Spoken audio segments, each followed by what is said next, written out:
காற்று மென்மையாக அவர்களை வருடியது. ஆனால் அதில் ஒரு மர்மமான உணர்வு இருந்தது. அவர்கள் சிறிது தூரம் நடந்து போகும்போது ஒரு சிறிய முயல் அவர்களுக்கு முன்னால் தோன்றியது. ஆனால் இது சாதாரண முயல் இல்லை. அதன் கண்கள் நீல நிறத்தில் மின்னின. மேலும் அது மனித மொழியில் பேசியது. வணக்கம் அரவிந்த், அனன்யா. நான் மந்திர முயல் மணி.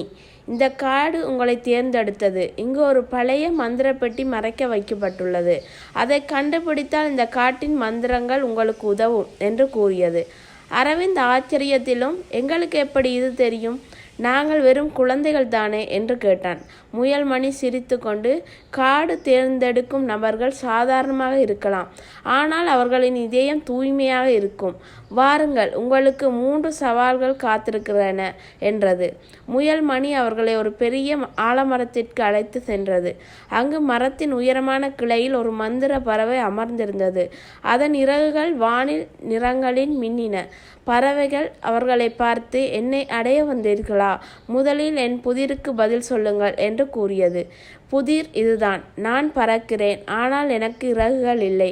நான் பாடுகிறேன், ஆனால் எனக்கு குரல்கள் இல்லை. நான் யார்? அரவிந்தும் அனன்யாவும் ஒருவரை ஒருவர் பார்த்து யோசித்தன. அனன்யா மெதுவாக, அண்ணா, இது காற்றாக இருக்குமா? காற்று பறக்கும், ஆனால் இறகுகள் இல்லை. மரங்களுக்கு இடையே போகும்போது பாடுவது போல் ஒலிக்கும், ஆனால் குரல் இல்லை என்று கூறினார். அரவிந்த் உற்சாகமாக, ஆமாம், காற்று என்று பதிலளித்தான். பறவை மகிழ்ந்தது. சரியான பதில் என்று கூறி ஒரு மின்னும் முத்து ஒன்றை அவர்களுக்கு அளித்தது. இது உங்களுக்கு அடுத்த சவாலுக்கு உதவும் என்று கூறியது. 2வது சவால், முதலைகளின் ஆறு. முயல் மணி அவர்களை பெரிய ஆற்றங்கரைக்கு அழைத்து சென்றது. ஆனால் அந்த ஆற்றில் பெரிய முதலைகள் நீந்தி கொண்டிருந்தன. இந்த ஆற்றை கடந்தால் மட்டுமே அடுத்த சவாலை எதிர்கொள்ள முடியும் என்று முயல் கூறியது. அரவிந்த் பயந்து, இவை முதலைகள், எப்படி கடப்பது என்று கேட்டான். முயல் மணி சிரித்து, முதலைகளுக்கு ஒரு பாடல் பாடுங்கள், உங்கள் இதயத்தின் இனிமையால் அவை மயங்கிவிடும் என்று கூறியது. அனன்யா தனது இனிமையான குரலில் ஒரு பழைய தமிழ் பாடலை பாடினாள். ஆறு கரையோரம் பூத்த மலரே, நீலவானத்தின் பறந்த பறவையே. அவளது குரல் ஆற்றின் மேல் எதிரொலித்தது. முதலைகள் மெதுவாக அமைதியாகி ஆற்றின் ஒரு பக்கம் ஒதுங்கின.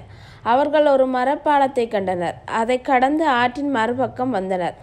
இந்த கதையை முழுவதுமாக கேட்க ரிலேட்டட் வீடியோவிலையும் டிஸ்கிரிப்ஷன்லையும் லிங்க் கொடுத்துருக்கேன். போய் செக் பண்ணி பாருங்கள்.